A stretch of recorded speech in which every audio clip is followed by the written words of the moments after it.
Thank you for tuning in to the Realty with T3. My name is Teja Harris. I'm the team leader of Texas Trio Team, and we are so excited to have somebody special with us today for this episode. So who are you and what keeps you busy these days? Oh my goodness. My name is Rick Raanes, and I'm an agent in the Houston market out of the Woodlands. I would say what keeps me busy today is a new team development. Been doing real estate for 22 years, and so we've kind of come up with a new approach to the way team structures are and kind of how we support agent development, and what our ultimate goal is to get agents going from new to graduated into kind of their own production. So it's a new twist to the real estate team. So that's what we're working on. Yeah, I mean, I'm so fortunate to meet you that we were just talking about it. I met you in 2020. Is that when it was? Like 2019, 2020? I believe so, yeah. You were leaving Keller Williams' office down in Houston and looking for something a little bit different. And we were running a different type of a team. We were very lead generation style type team. And our shift today is now more lead support and how to really kind of form a foundation for agents and what they can use with technology and how their database management is improving and how they can get more business out of their database. Right. And so like when I met you back then, I was a listing specialist for your team. And I think it's so important, like, you know, you have journeys like in this career or just in any career path, like you're going to have stages and levels of where you are. And I love that we've kept a relationship, you know, even though I moved like completely away from the Woodlands area, and moved out here. Is just like keeping those relationships with people along the way is so imperative. It's the biggest key to a successful real estate career is, number one, never burning a bridge. Number two is that relationships matter, and whether it's the database management that you're doing.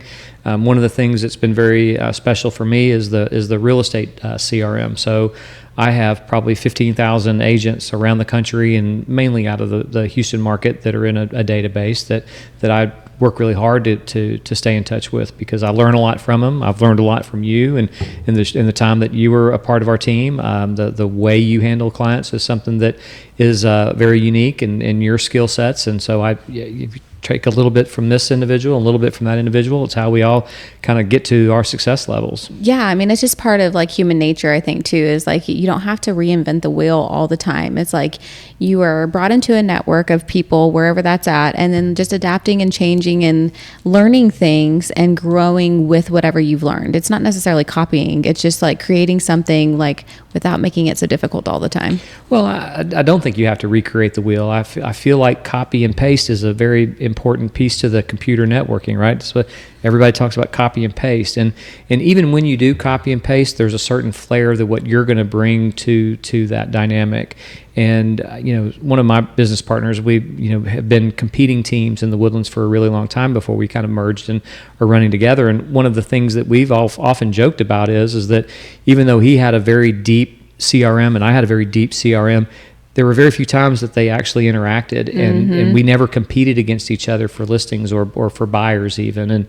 And so, I've never been afraid to share things that we've done really well with other agents if there's something that they can use for their business. And at the end of the day, if I can bring something that's a positive approach to somebody's business and then also take away something that they're doing and then work together to continue to build a business that you enjoy, I think is the most important piece of the real estate networking, because don't be afraid to share. Oh, absolutely. And just giving back and just like pieces that you've learned, I think that's so imperative, because it's not, like you said, like you could have a database of 20 people, of 2,500 people, or 25,000 people, and you might know some other people, but that doesn't necessarily mean you're doing business and like having to be so competitive all the time.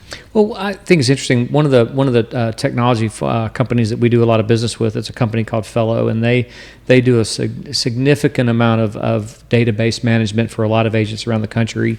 And the statistic that they found is that for every 100 people that are in your database, 6 will conduct some type of a transaction during the course of the year. So you figure inside your database there's a 6% chance of having a transaction. Now, what's really interesting about this program is that when one of those 6 lists with another agent, it'll say that the Smiths listed with the Joneses, and sorry, you missed out on that one. Oh yeah. And that's kind of like stings a little bit. It does, yeah. However, it's the did the Smiths really have a better relationships with that other agent, and somehow or another they got into our database. It doesn't mean that we're going to have to do business with all of them, but the goal for me is what if I could do business with 50% of the 6? So that's 3.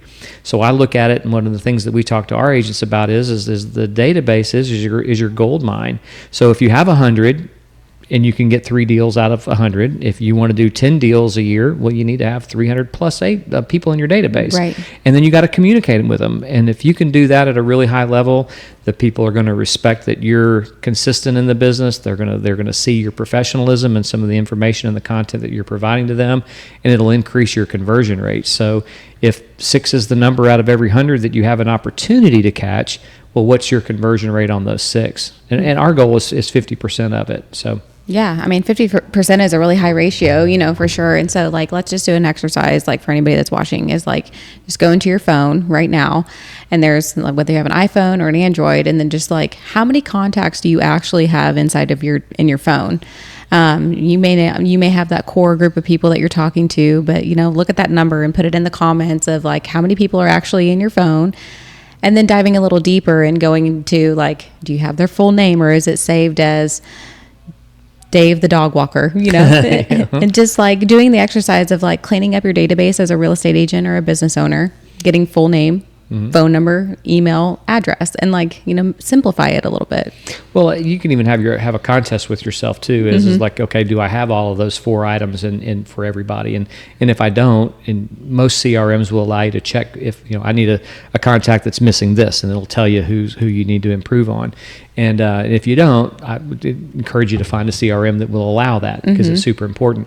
The fun part about it is imagine calling saying, "Oh my gosh, I can't believe how long it's been since you and I've had a chance to chat. Hey, I'm missing an address," or "Hey, I'm missing an email address. I got your phone number for some reason, but here's a really cool thing." And I've taught several classes about this. And one of the questions that I ask when we go into database and lead management, I'll ask them, "How many databases do you currently have?" And so I'll ask you, how many databases do you currently have? I would say I would have 1 total, but it's got buckets depending upon what's in the entirety. Well, I would say you probably have 7 databases. So you probably have your phone is a database, because it's probably not interacting with your CRM efficiently, right? So is Facebook a source of information and people that you've connected with? So that's a database. You've got LinkedIn, you've got an Instagram. So these are all databases of people that you have the ability to communicate or have some type of contact with.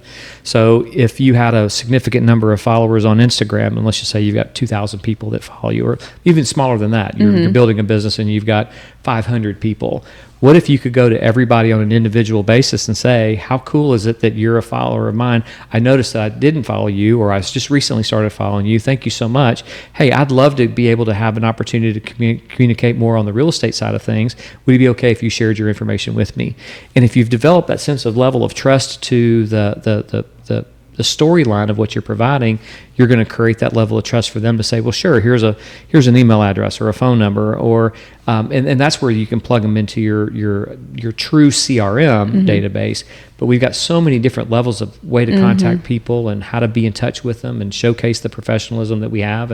And so I always tell people that you think you're missing things, but you've been building this forever. 100%. And then you're a different kind of database would be the people that you're interacting with your kids at school versus the people in a business relationship, or the people within your family. You're not a different person, but you know what I mean? You portray a different personality whenever you're stepping into those roles to build your database. Do you find that even though you have those different types of roles, your professionalism and your personality is still pretty consistent through all of it, right? That's interesting. That's a good question. It's yes, overall professionalism and things like that. But whenever you're dealing with the people that are closest to you within that. Your hair's kind of laid down a little bit. Yeah. I mean, you're doing the silly accents, or at least I do crazy accents, and I let my hair down, and then just be more authentic, but it's not I'm not being authentic with someone else. It's just a different dynamic of myself. Absolutely. Yeah. But you're still developing the level of trust. And so they know you, they love you, they know you for the person that you are, and that you can still kind of share the details of your work experiences with them whenever something might come up, right? It's the funny story of the the walkthrough, that something was bad on a walkthrough, or gosh, this lender had to really jump through hoops, so I really appreciated the things that they did to get this one particular buyer closed. So you don't have to be specific about a lot of things, but the storylines of what we go through so many different things, and it's even after all these years of doing this, the new is almost revealed with every transaction, because there's always something that pops up because you're dealing with people. And it may be, for instance, the other day, we've got a buyer buying a property in downtown Houston. It has electronic shades on the house. And so the father of the wife who is buying the property was there. And as he was working the shades, they had a bad squeak at the first 10 seconds as it was coming down the thing. And he was like, oh, you need to really make sure that gets resolved. And, these are pretty expensive blinds. So anyway, we get the property under contract and stuff. When we do the inspections, well, the inspection comes back, they don't do anything for blinds. They don't tell them to go up or down. And so when I called the other agent, I said, hey, they remember a squeak in the blind. And she goes, oh, yeah, that happened for the seller the other day. They put some WD-40 in it. It works fine now. And so we're like, well, can you send me a video? That they're asking for a video. So they work through all of this stuff. And so there's I've never had the last 10 minutes of a negotiation for an option period verifying the non-squeakiness of a blind, electronic blind on a window. Did the WD-40 work though? The WD-40 worked on it. And so, and I was trying to tell the buyers, is that going to keep you from buying the house? We can fix it. But the father was so adamant about making sure, because, that blind could be worth $2,500. And I'm like, I've never seen an electronic blind worth that much money. I'm like, maybe $300. Yeah. Well, turns out it was, about a $400 per window set. But it was fit, it was easily, it just needed some grease. So anyway, that's the first time out of thousands of transactions that I've ever had to worry about at the last 10 minutes of an option period. So everything's new. Everything, we were in a people business. Times change, houses change, and how do you have that kind of conversation with the next person to say, let me tell you a little fun story, right? So you kind of prepare the next person that, let's figure out, what's really, really important. And obviously that was a really important piece to the dad. And I recognized it, because I didn't just try to brush it off, because I knew that the daughter was going to go well, my dad said, so because she loves her dad. So hopefully my daughter will feel the same way, but who knows? Well, and I want to ask you, so just talking about real estate in the past, gosh, it's been 8 months, approximately just over 8 months, that we had a big shift in the business of something new. As it does, we'll have those things. What is your insight as far as buyer agency? Are you seeing any pivots in the people that you're working with, or is that still a hot topic of conversation? Or are you feeling that it's kind of finally leveling out? I think that internally the real estate agents made more of a deal out of it than the consumer. The home seller would come to us as professionals and say, what is it going to take to get my home sold? Right. And us as professionals would say, hey, listen, here are the different options that we have. If we eliminate buyer agency compensation, then you're going to have to increase the level of compensation to me, because now my involvement increases. So we have the potential to eliminate all the other agents also marketing your property. So if we choose to not offer that, we're basically eliminating a lot of people that are out there sharing your property. So, the cost of selling a home could either be in the commission or in the reduction of the sales price. And I feel like the reduction of the sales price is always greater than the amount of commissions that you're paying. So let's commit to paying a commission and let people go to work for us, because that's what we really have been doing for a really long time and have had a lot of success with that, because I'd rather you have a lot more people out promoting your property than us nibble on the price, because we're going to get more than a 3%, potentially more than 3, maybe 5, could be even 10 in price reductions now. So most of our clients see the value in that. There's been a few that have chosen on the get-go to say, just let somebody bring me whatever they want. Right. And they've recognized that agents are out to make money. And if they can't make money, then why sell your house? What are you talking about? I thought we signed up to be just doing it for volunteer work. Yeah. I thought you just showed up at an office and somebody gave you a paycheck every week. So Yeah, so that's so funny. Let's dive into that. Whenever you first got into real estate, like dive into like what that was like, what your expectation was versus the reality. Well, it's kind of interesting. My first brokerage that I applied to, thinking that I had to really put on a coat and tie and that I had to be very impressionable and I had to go in and do a great resume of the things that I had done, brand new real estate agent. And I chose the Prudential brand because at the time Prudential was a very well thought of professional insurance company that happened to sell real estate. And I thought that would bring me a little different level of notoriety to a client. Mm-hmm. And what I quickly realized is that the client could care less what your brand is. I've realized through the years that they just want to be served, and the brand doesn't serve their needs, the agent does. And so as I got into the business, instead of trying to figure out how can the broker be better for me, I figured out how could I be better for the client and how could I be better for the consumer. Mm-hmm. And so I became really embedded with education and coaching and training, and I invested heavily in that. It sounds like that's something that you did as well, because I felt like I didn't want to go and try to create a business mm-hmm. that was all on my, I wanted to know how to get in front of more people quicker, faster, with the right conversations that were authentic. So I've never been a script player, although I like reading the scripts to make them more authentic for how I want to interpret them, mm-hmm. but I'm not afraid of having the conversations. And so I was also never about the money. For me, I asked a question when I went to Prudential. I said, how much money does an agent make per transaction? And they said, well, you got averages and you got all this. And they said, at the time, 22 years ago, the average home price was $175,000 in Houston. And, you start looking at less than $6,000 was the total commission.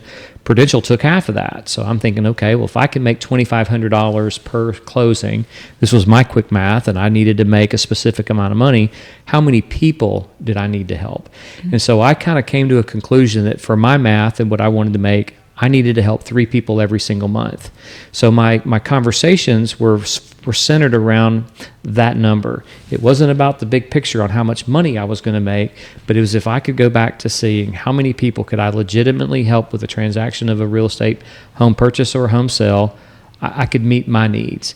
And then I started looking at the averages. I wasn't going to be specific about helping somebody that was going to buy a mobile home for $50,000, but I knew that the law of averages, that I would help somebody that was going to buy an expensive home at $500,000 at the time, and how cool would that be that I'd make $7,000 with that one.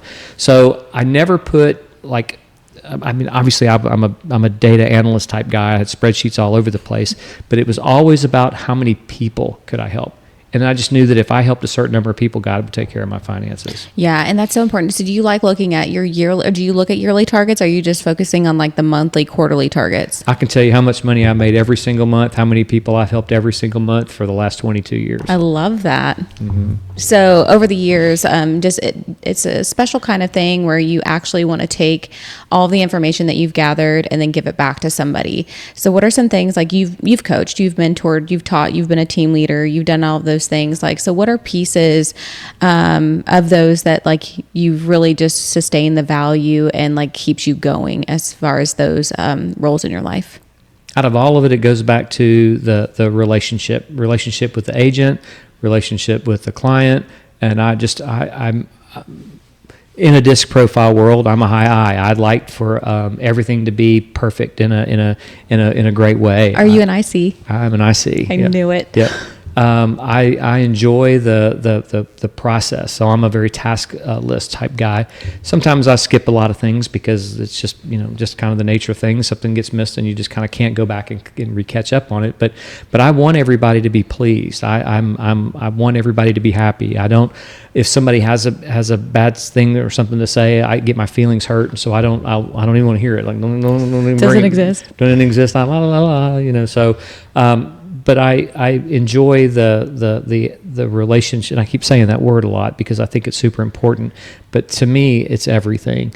I feel like the analysis part of real estate is important because as you're meeting people with different personality types, whether it's an engineer who needs more data, I want to know how to do that. If it's somebody that says, hey, I just want the eclectic looking house with multicolored paints, and I just want to have different flooring, and I want to have all these different types of things, and it's more of an emotional type thing, I want to be able to appeal to that too. So I want to be that chameleon kind of type agent that understands the needs of the engineer or the needs of somebody that just wants just their house to be anything and everything, right? And so I've enjoyed that part about the real estate development side of things. And because of the skill sets that I've learned, I feel like a newer agent in today's world should at least spend some time developing their skills with others that have had some success. So the teams are pretty valuable in a way. And I would encourage newer agents to not so much going into a brokerage and go, well, what are your splits and how much money do I make per transaction?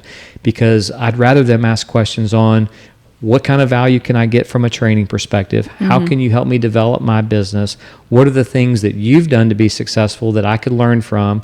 Because, watching or paying attention to people that have had success, whether it's through social media or whatever, is super, super valuable. And if you can get right hands-on with that type of person, it's so much better. When I've learned from some of the best successful agents, whether they're, Remax agents, Keller Williams agents, or whatever, there's people with specific things that they do that I pick up on that I want to duplicate. And it goes back to the copy and paste type thing, is that it's okay to take something that somebody's had some success with and make it your own. So yeah, and I mean, over the years, I've just seen like the progress of like it's from a solo agent to actually like there's a lot of members in our industry that are actually team members or just have their own team.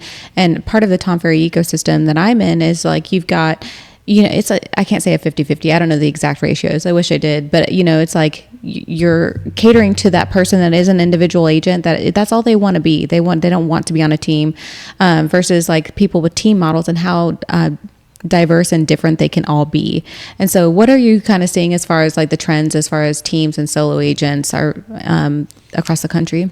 Well, I think you're going to have the individualized agent who can be very, very successful just because of their drive and their own levels of accountability. I'm not, my gear doesn't allow me to hold myself accountable unless I have an association with a team. So I always say, if you want to be better at something, teach a class, become the teacher. And if you really want to be better at lead generation, teach a class on lead generation. If you want to be better on listing presentations, teach a class on it, because it'll force you to sharpen your pencil. And so that's kind of what I did when I was like, well, what can I teach? And so the things that I knew I was very successful at or I wanted to be better at, I kind of figured out the presentation. And then all of a sudden, here I am giving the presentation. Well, am I doing it the right way? Right. So that's how I learned to be better. And now that you've had that level of success, giving back is a very big piece for a lot of agents. And so when you see successful agents give back, there's this kind of like this thing that just kind of all forms around them. And just, the people ask questions, well, what makes you so successful? And it's like, well, business gravitates to me. Well, why does business gravitate to you? It's because I give a lot of stuff away. Like I give a lot of information away, and I want business to come back to me because I feel like that's the repayment for the gift that I'm giving somebody. Yeah. And we had a former client reach out to us not too long ago who ironically was a client, got their real estate license, decided real estate wasn't for them, and they went back into the real world, as she said. And so we get a phone call that said, hey, I'm looking at a property, and I have an opportunity to either reactivate my license to buy it, but I'd really rather have you guys help me. Can we work out some kind of a special arrangement? And I said, well, you just tell me what you want to do. If you want me to help you, I'll help you. And so we kind of worked out something where obviously it wasn't a traditional commission on some things. She could have done it all on her own. And so we tried to create this offer for a property. It turns out it was a multiple offer situation. We did not win. And so she's like, I'm so sorry to put you through all of that. And I'm like, it's fine. When the next one comes up, we'll be ready for the next one. And so a few days later, I get a phone call from somebody that said, hey, I was speaking with your other client, and she suggested that I reach out to you. And so that give received.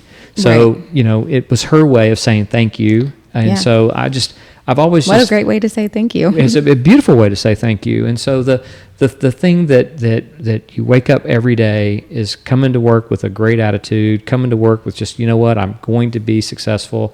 One of my big things is what you focus on expands. Focus on positivity, focus on success, and it'll naturally come your way. Think about the red car, right? So you say, I'm going to go buy a red Jeep. What I really, really want is a red Jeep. And then you drive to next spot. Next thing you know, you see 3 or 4 red Jeeps driving 100%. Around. So why not focus on real estate success if that's what you're going to do, and follow that path, and somehow or another, success just kind of has a tendency to find you. Yeah, and I mean, I've heard that story so many times. Like, just in real estate alone, is like another realtor that I knew years ago was like, he only wanted to do for sale by owners, and at the time there just wasn't really that many on the market. There still isn't really today, but anyways, he just had his mind set on for sale by owners, and he's like looked out, and it was like across the railroad tracks, behind a house, on the next street over, he could see the for sale by owner sign, because he just had his mind focused exactly on what he was looking for. Mm-hmm. And you're so right, just giving back on whatever it is in life. Like, if you are receiving things,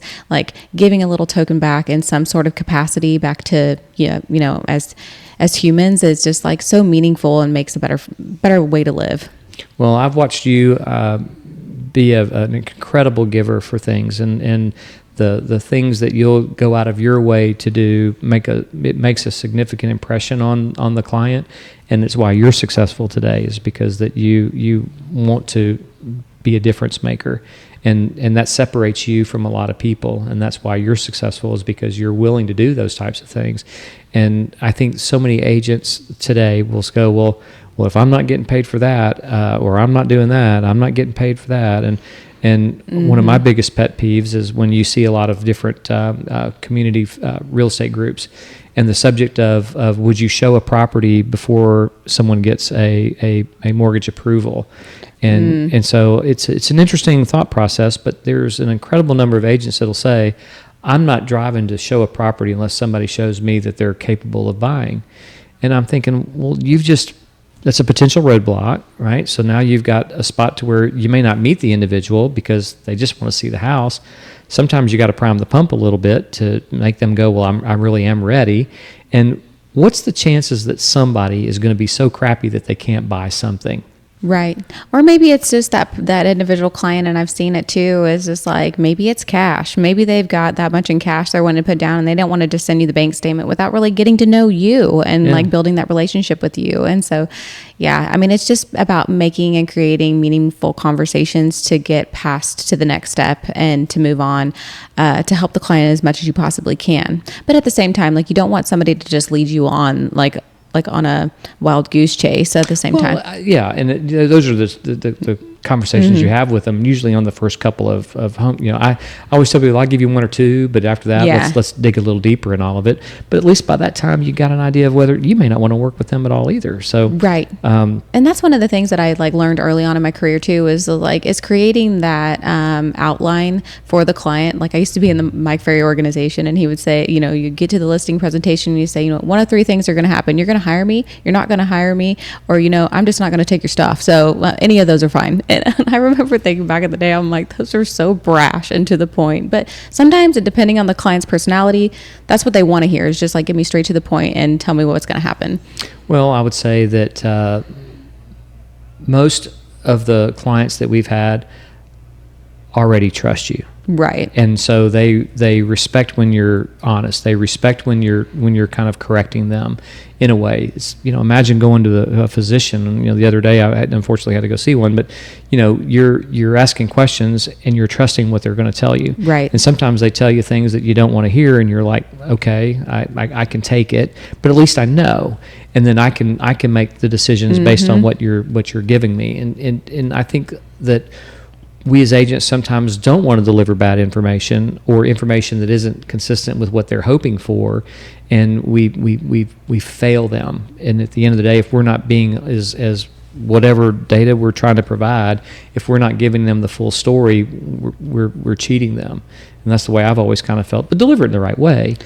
Sure. But you gotta share it though. Yeah. I mean, you still have to say it. So let's talk about like I've had a lot of people reach out like within my database or like people in my network, and it happens a lot to us. Is just like you do so well on a transaction with someone, and then like maybe 5, 6, 7 months down the road, they're like, I want to be in real estate. But then they get into it, then they're like, I really have no idea what to talk about. I don't know what to say. I don't know what to do every single day. Like you and I were just joking about like that you can wake up in the morning and then like tell the story of like what you were saying, like that you would wake up and have your coffee and then. Well, I think, it's like there's two things. Like for me, I'm not an early morning go-getter. And so there's, a lot of people say, oh, you got to get up at 4 o'clock in the morning. You got to have this major routine or whatever. And so for me, I get up every morning. I spend about an hour with coffee, and I'm on X or Twitter, whatever you want to call it. But that's my Wall Street Journal. That's where I get my energy for the day. Is that I figure all the different things out that's going on with sports. I figure out what's going on, how politically the things that are happening, how can that impact the day for me, and not in a bad way. I'm not one way or the other in any kind of things, and I don't get too bent out of shape about certain things, but every day it allows me to speak at a certain confidence level to consumers and clients that, I've got a ton of Democrat followers or clients. I've got a ton of Republican clients, and I happily interact with either one of them because guess what? They all have very similar desires to buy a house, live in a house, grow their family, go to good schools. I mean, I think down deep we're all kind of the same. It's that little fringe little piece that I'm really not that interested in. I want to know the nitty gritty about what's going on with what you want to do and how you want to raise your family. But I enjoy that small speed. But every day you have to be involved in real estate if you're going to do it. And that's having your coffee. What would happen if you didn't have your coffee? You'd feel bad. So I feel bad every day if I don't log into my database and I don't communicate with people. And so it's like if I don't do that, I feel like my day was just not well spent. So I don't have that same level of energy, and so I get energy from my database. So I encourage people that if you can do that at a high level, I promise you life gets really, really good. Yeah. And I think it's just so important, just to have those things you're focused on. And so like, don't get daunted by like, I don't necessarily know exactly what's going on in the market today. I don't know what to say. Like when someone asks me, because it is a common question that, us in this profession get is like, so what's going on in the market? And then if you're newer or you're ill-experienced, like you could maybe freeze up. And so just creating those avenues where you can have those meaningful conversations of like, what exactly are you wanting to do? Like, are you looking to invest? What's your response to somebody when they say what's going on in the market today? That certainly is a good question. And so it's just like, I'm trying to navigate what exactly are they wanting to know? Like, what are your plans as far as what in the market are you hoping to do? Are you wanting to invest? Are you wanting to resell? Are you hoping to, sell your property? Are you wanting to buy something? I'm trying to, depending on the person, I'm navigating on that to go into the next phase of the conversation. Yeah.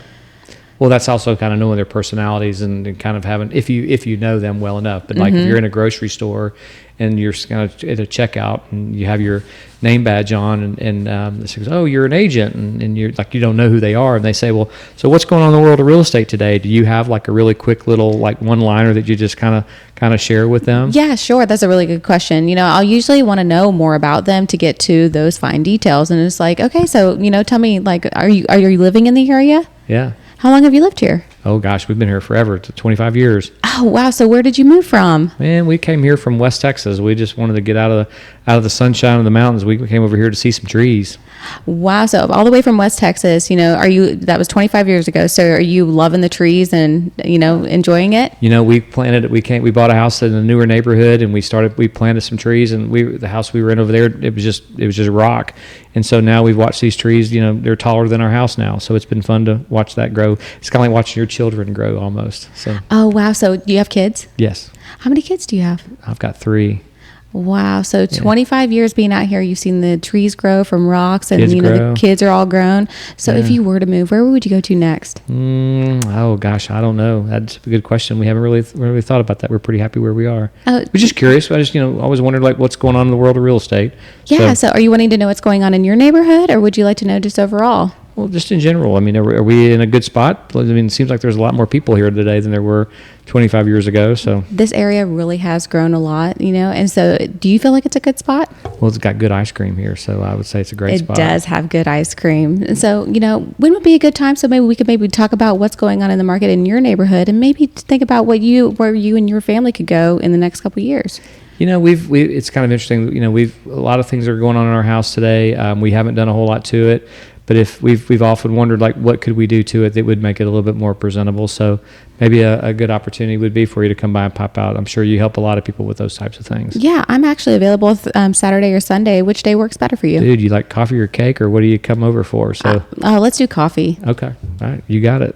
So the interesting piece in all this stuff is just ask questions. Just ask. Just ask.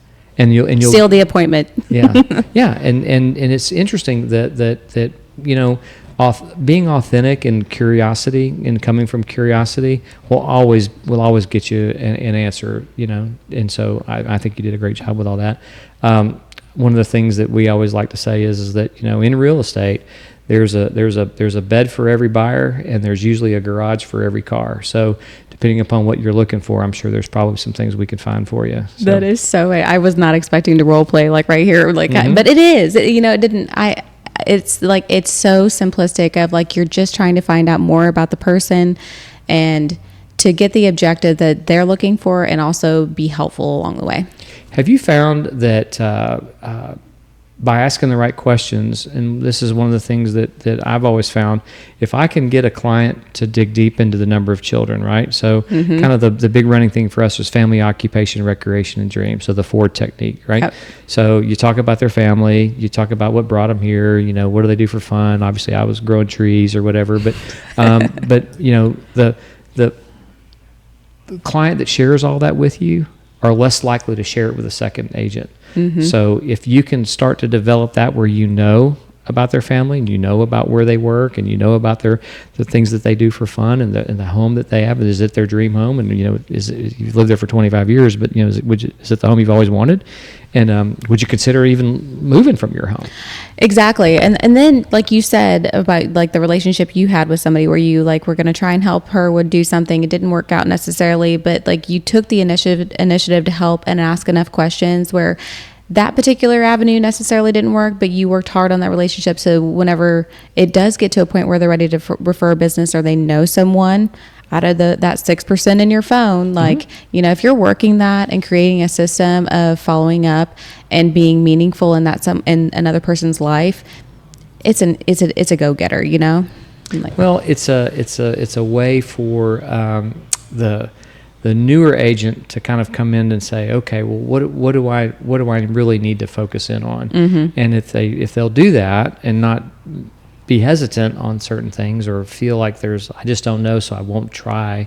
Gosh, I've got so many bruises on my knees from falling down and scrapes and grinds, and so you just have to get back up again, Yeah, and then just keeping informed of what is actually going on in the market is important, and creating that system of resources whether that be your brokerage or checking X in the morning, or just having those things of like, and one thing in our business is actually like just doing videos and keeping like on a mass way of keeping people informed of what's going on in the market. So like we're recording videos like at least 2 or 3 times a week that we're posting out of what exactly is going on in the market. So for example, like, the average homeowner doesn't know that they're actually sitting on about $300,000 worth of equity inside of their home. Did you know that? I did not. Now you do. Now I do. There you go. We were at a ferry event, and one of the things that another agent who does a lot of stuff on Instagram, her message was hit record, not text. So, if you can, instead of trying to come up with a 2 or 3 sentence post or whatever, just actually record yourself asking that same question, and the results will 10x the viewership, the information, the responses, versus just kind of going, what's the best place in Brenham to get ice cream? Obviously we know the answer is Bluebell, right? But instead of just saying, where should I go get some ice cream, just record yourself. Say, man, I'm in this great town of 100%. Brenham, and I've never been here before. Anybody knows, like, where should I go get some ice cream? Man, it will flood you. Bluebell, right? Yeah. So I'm working on that, but sometimes you just kind of quickly, just type something and then after $1 scoops of ice cream. You got to get one before you go. Oh, where are those at? At Bluebell. At Bluebell. Yeah. All right. Well, I'm going to give me. Yeah, and even just like you said, like, just getting the phone and making it simple. Like, simplify it as much as you possibly can. Like, me and you just met at the grocery store. We have an appointment on Saturday, but maybe I'm hiking, the next or the following day. So I'm going to take a video and be like, hey, Rick, I'm in this national forest. I was thinking about you today. Can't wait to see you on Saturday. Boom, send it, versus that text. Mm-hmm. That's so more meaningful to someone versus like, hope you're having a good day. That's great, but you know what I mean? Yep. Think about the impact of just having you don't want to say a generic video, but I mean, you don't want to use somebody's name, but let's just say you are wanting to touch base with people that you haven't talked to in a long time. That's daunting. And it's that icebreaker, right? Mm-hmm. Imagine if, taking that little video that just basically said, I can't believe it's been, several months since you and I've had a conversation. I was thinking about you today. Let me know when's a good time for us to kind of catch up. I want to hear all about the things that are going on in your world. I've missed talking to you. It's generic. You can send it to anybody, and I promise you, everybody that gets it won't know that it was a basic video that you might have sent to multiple people. Now, if you can be specific to somebody, I would say do that. Mm-hmm. But if you just want to reconnect, think about some things that would appeal to you as a human being. If you got a phone call from somebody that you haven't heard from in a while, you'd go, oh my gosh, I haven't heard from that person in so long, or a text message or a video message even. And now video is so clear on Android. Finally got their stuff right. So even the videos on Android are good. You can share those really quickly. And it's been a fabulous way for us to reconnect with people, because you do get busy, and even though they're getting the emails and everything else, you know what? It's the instant message on Facebook or the text message that really solidifies everything, and they usually are really quick to get back to you too. So I always like that part. I love it. So I know that you and I could talk forever, and it's same circumstance is like, I haven't seen you in a really long time, and I was just like, see, hey. I sent you a note and I said, you know what, everything's going really well. And no, I sent you a message and I was like, hey, updating contact information, what's your email? Yep. See, so and how easily that was for somebody to respond back and go, here's what it is. So never be afraid to ask those types of questions. And right, so look, here we are a couple weeks later, and enjoying a nice afternoon and some conversations, and it's always great to see you and see a beautiful smile. And, same to you. Great things happening to you. Same for you, and it's cool to always just keep in the know of like what's going on with you, and like learning from other people. It doesn't have to be the same brokerage, doesn't have to be in the same town. Like, you can always learn from somebody. And so if there's somebody that maybe wants to reach out to you, feels impacted by what you said today, like, where's the best way that they can find you? Man, I just started working on my own little personalized website. So it's rickraanes.com, super easy. I tried to think about how could I put something together that was almost like your own personal link tree, all the things that you've got kind of going on. Mm-hmm. So couple of weeks into all this, but it's got our team information. It's got some information about our company that we work for. I'm going to put some another tab in there for some of the coaching types of things that we have going on, and then I'm going to start having my vacations in there. So when we do go places and different things, I want to be able to go in and say, here's 10 pictures of wherever we went, or 10 videos of wherever we went, because I think it's important for people that want to do the pre-call stalk, right? So they want to know about you, or think about how many people get referrals, and somebody will say, well, call Tessia Harrison, she's wonderful and stuff. And so they're going to go, oh, well, let me look her up, right? So now they go online and they go find you, and they come to see what kind of individual that you are, and they go, oh, she's perfect for what we want to do. Mm-hmm. So kind of what I wanted to do is kind of create this with some, quick links to my calendars and quick links to the social media pieces where they can see the silliness I put on X, or the fun stuff I'm doing on Facebook, or the educational stuff on TikTok. I've put more educational stuff on TikTok thinking I'm not a great dancer, but at least I've got some good information. And the other day I put something out there that I thought was the stupidest thing ever, and it was probably the most viewed video that I've had on TikTok. And I go, that's not the one that I would have thought. That's happened to me too. I'm not on TikTok, but like that has happened, like at least on our YouTube, that I was like, really? That's the one that gets the Yeah. So maybe I should do more of that. But rickraanes.com, and my last name is real easy. It's Raanes, not Raines. So. Well, I love this. This has been so fun. Yeah. Appreciate you coming all the way out here. Dude, I'm going to give you some ice cream. So Go for it. It was worth the trip. So Awesome. Actually seeing you was worth the trip. So you got it. Thanks for having us. Well, thank you so much for tuning in. If you want to reach out to Rick, now you know the details. If you want to reach out to us, find us at texastrioteam.com. Thanks for tuning in. Take care and keep living your best life. Amen.